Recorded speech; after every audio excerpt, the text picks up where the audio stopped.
The first course is offered by Alan Sussa in Miami. It's Sesame-Mustard Seed-crusted Tuna and blood orange sauce and served atop a watercress salad. The entree is prepared in Chicago by Takashi Yagihashi. It features a boned quail stuffed with foie gras and truffle slices, then wrapped in cabbage leaf and bacon. Then from Las Vegas, Stanton Ho presents a caramel mousse, encasing a compote of bananas Foster and chocolate cake with a peanut butter cocoa crispy chocolate crust. Chef Alan Sussa's great restaurant in suburban Miami, has more awards than you can shake a stick at. It was voted the top food award in the 1999 Gourmet Magazine Reader's Favorite Restaurant poll. He's written a cookbook specializing in citrus, which he taps with this first course, tuna and blood orange sauce. We're going to do a very interesting dish together here, and it's all about citrus to an extent. And I think what I do this for is to portray how citrus is available throughout the world, as well how different cultures use citrus. This dish is actually going to be a sesame seed and mustard seed together, crusted tuna with a blood orange sauce. So it comes together with a lot of different citrus. I want to talk about citrus for a moment to begin with. Though this dish has blood oranges in it, and blood oranges, it's actually three types of oranges out there, a blood orange, a sweet orange, as well as a sour orange. Okay, several different types. But there's lots of other types of citrus, whether it's grapefruits or tangerines, there's a clementine, and limes, different like a key lime, which is a very thin-skinned, sweet, intense lime, or the regular Persian lime that is used very often. This dish actually calls for the blood orange, and this blood orange is unique because what happens is it gives a wonderful red rouge sort of blush to it. And as you can see here, wonderful blood orange juice squeezed already. The coating for the tuna includes lemon zest. Take some mustard seed and some sesame seed. Okay, and mix that all together. Okay, and this is going to be the base that we're going to put our tuna fish into. It's going to take a nice piece of tuna. Okay, and also you want to make sure you don't cut it too thin, because cutting a thin piece of tuna sometimes it cooks too fast. And what you want to do with tuna is to get a wonderful texture to it. So I'm going to just trim this a little bit around over here. We'll save that for a little sushi later. And so I'm going to take the tuna and just dip it right in there. Okay, you can see on all sides, on all parts, we're going to crust it, the lemon zest, the mustard seed, and the sesame. At the same time, I'm going to take a little black pepper on it. Again, some more texture. And some salt, fresh ground salt. I use sea salt on this as well, which is nice. It's got a nice texture and flavor. Okay, this we're just going to set aside for a moment or two, because what we're going to need to do is make a sauce for this. And this is going to be the blood orange sauce. Blood orange sauce is a very simple combination of flavors with this. And it's sort of a takeoff on a beurre blanc. A beurre blanc is usually it's a French sauce, a combination of shallots, white wine, reduced down, and then with butter whipped into it. With this, instead of using white wine, I'm going to use the blood oranges. So I'm going to take into the pan the blood orange juice.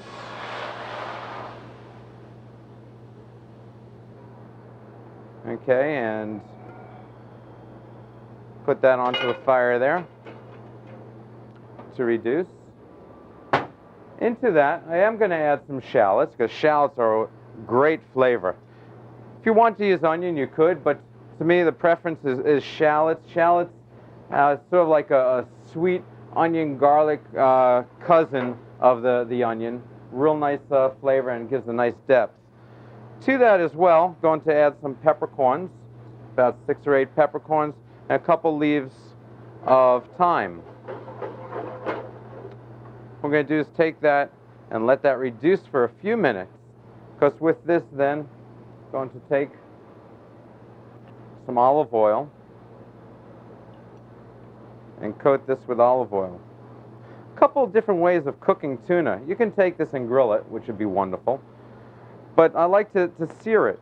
The idea of searing the tuna is, with this type of preparation, is instead of putting the oil into the pan, put the oil on the actual tuna, and then everything sort of adheres to it and sticks to the tuna and gives you a nice crusting. Get that nice piece of tuna in there.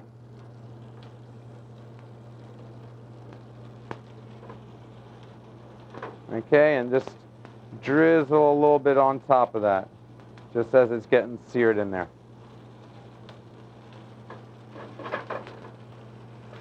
Okay, real hot. You want to get the crust. The idea with tuna is to get a nice crusting on it, not only from the sesame seeds and the mustard seed, but also we want to get it from the actual tuna itself. So caramelizing the tuna is the objective of what we're doing here. Okay, it takes about not more than a minute, probably somewhere between 30 seconds and 45 seconds. And you're going to take that and turn that over. Again, searing the other side. Okay, it's seared on both sides. You can see it almost sandwiching in the red of the tuna. What we're going to do is just take this and let it rest for a moment right there as we come over and finish the sauce.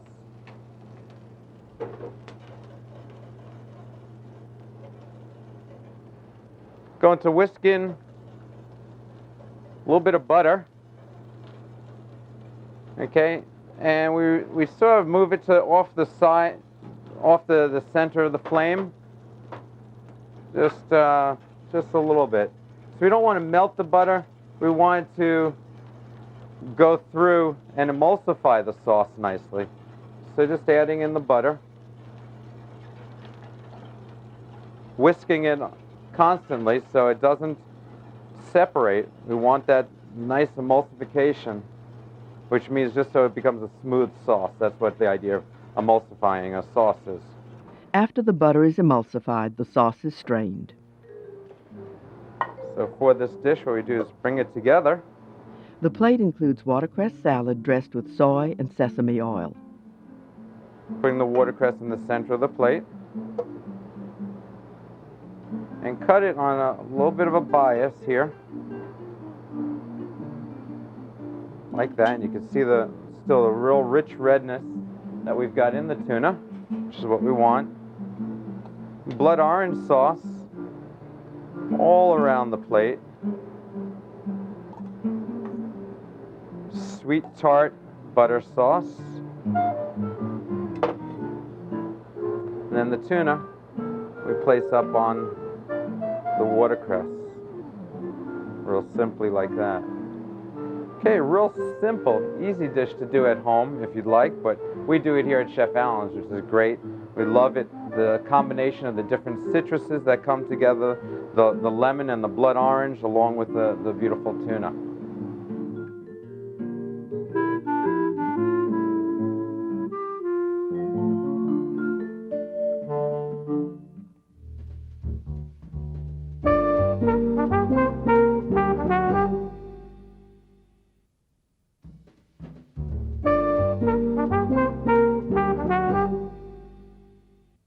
Takashi Yagihashi began studying cooking in his native Japan. He traveled to the U.S. and ended up working at several Chicago restaurants, including Ambria under Gambino Sotolino. After working all the stations, he became chef there in 1993. He has since opened a restaurant in the Detroit area. Here's his quail roulade. Then use the dry towel. The dish is started by drying a blanched cabbage leaf.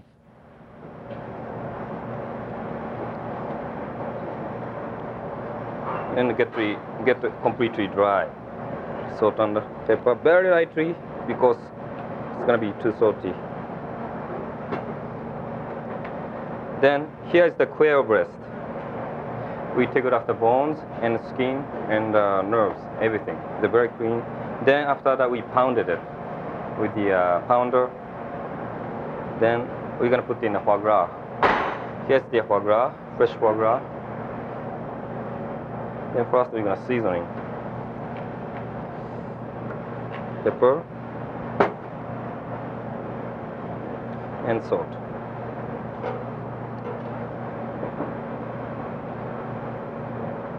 The quail. First we're gonna put the truffles. Cut it very tiny thin, very thin. I cut it. Then put in underneath of there on the quail. Then we put the foie gras, fresh foie gras, on top. Then we put the truffle again. Then we're gonna roll. Make sure completely covered. Then here's the Savoy Cabbage. And the roll. Rolled cabbage. Like this. Then here's the smoked bacon. Then we sliced it. Then we pounded it too. Then we're gonna roll the outside of the cabbage.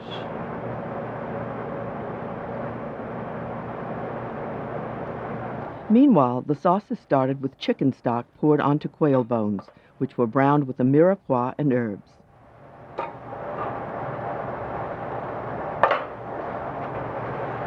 Then maybe simmer like this in 20 minutes. The roulade is cooked in a little olive oil over relatively low heat. The chef says this avoids burning the bacon. After 20 minutes, the stock is strained into a small saucepan.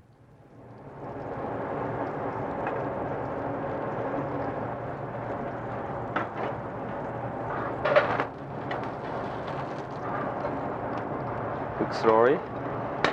And we're gonna seasoning this one a little bit. First, check there how much you can get the flavors. Okay, you put a little bit of salt, but you don't want to put too much seasoning right now, because when we after the braise the quail, we're gonna seasoning again. A little bit, and touch of olive oil.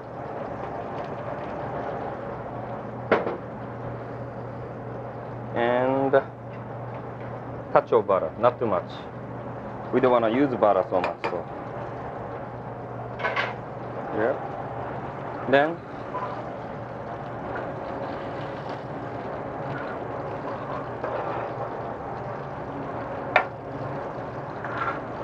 make a bacon crispy.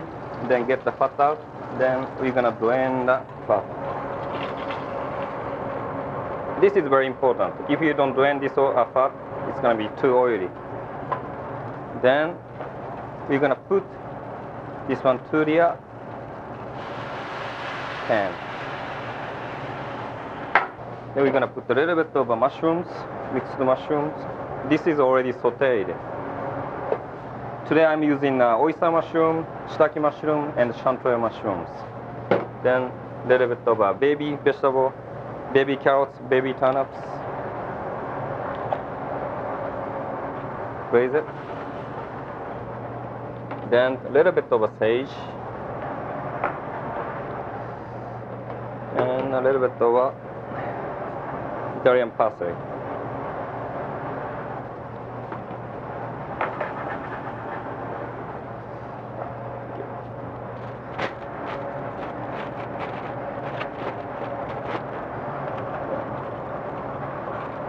Then cover it. It goes into a fairly hot oven for 4 to 5 minutes. The braised quail. Okay, we put in a roll here, the side.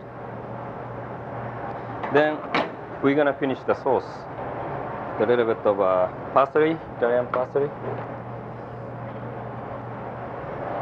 A little bit of a little more sage.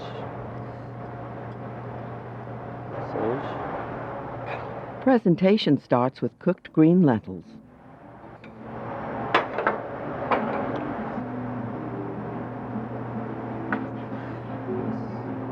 careful.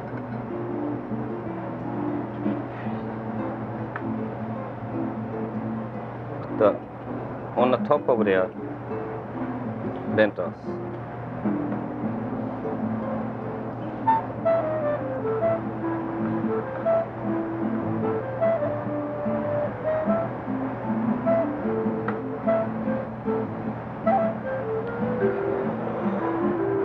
Then we finish the mushroom around.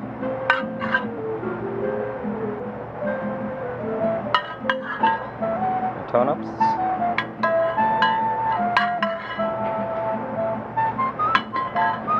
Juice. And a little bit of sage leaf for the garnish.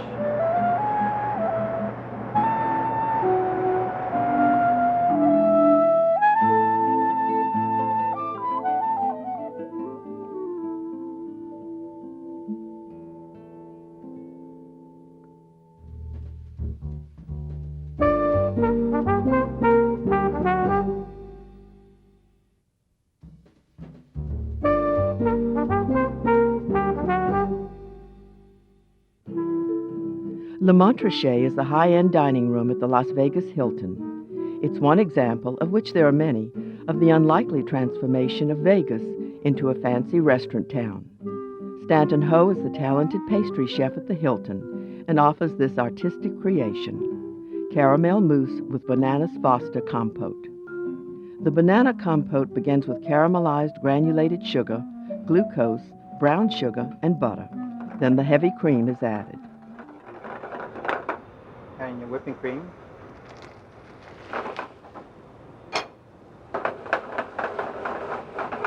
Make sure your whipping cream is on the warm or hot side before you incorporate it into the sugar. Add in your rum, banana liquor, vanilla, and your ground cinnamon.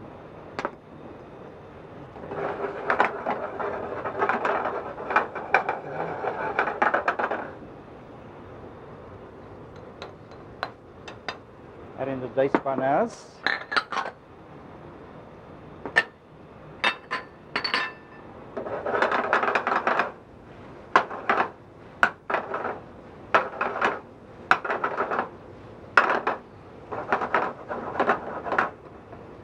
You needn't cook it that long, just enough to shock the exterior of the bananas so that it doesn't discolor. Okay, as you can see, the bananas are nice whole. I have some silpat demi-sphere that I'll use for the interior. So I'll have enough sauce and enough banana chunks. The compote was chilled in an ice bath. After being placed in this form, the banana compote is frozen. The caramel mousse that will encase the compote is started by beating egg yolks, then adding hot, simple syrup.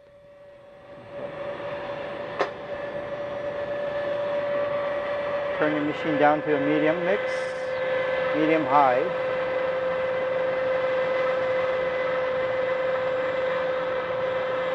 Start to pour in your syrup.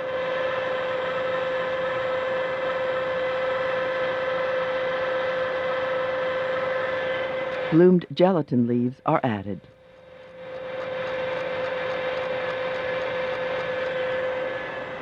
Okay.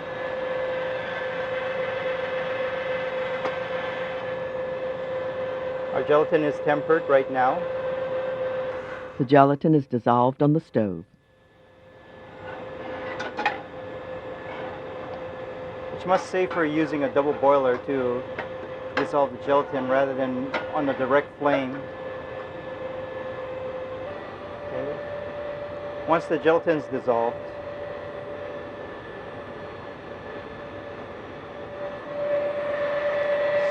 slowly add it to the yolk mixture.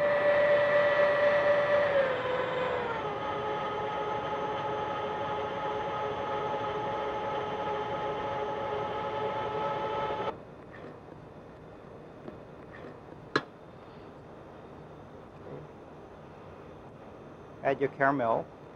The caramel was made with granulated sugar, butter, and heavy cream. It's folded into the egg yolk mixture.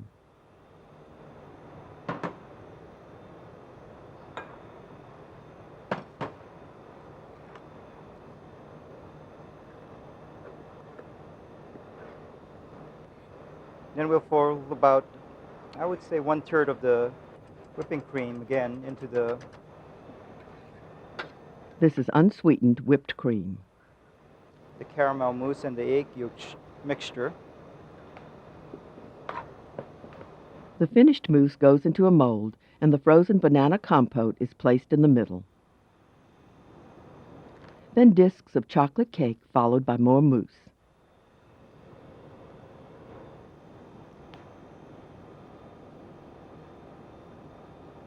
Finally, a base made from peanut butter, Cocoa Krispies, and chocolate, among other things, is added. Then the molds are frozen overnight. The final dish is garnished with caramelized banana slices and a sort of flourless cookie called chocolate opaline.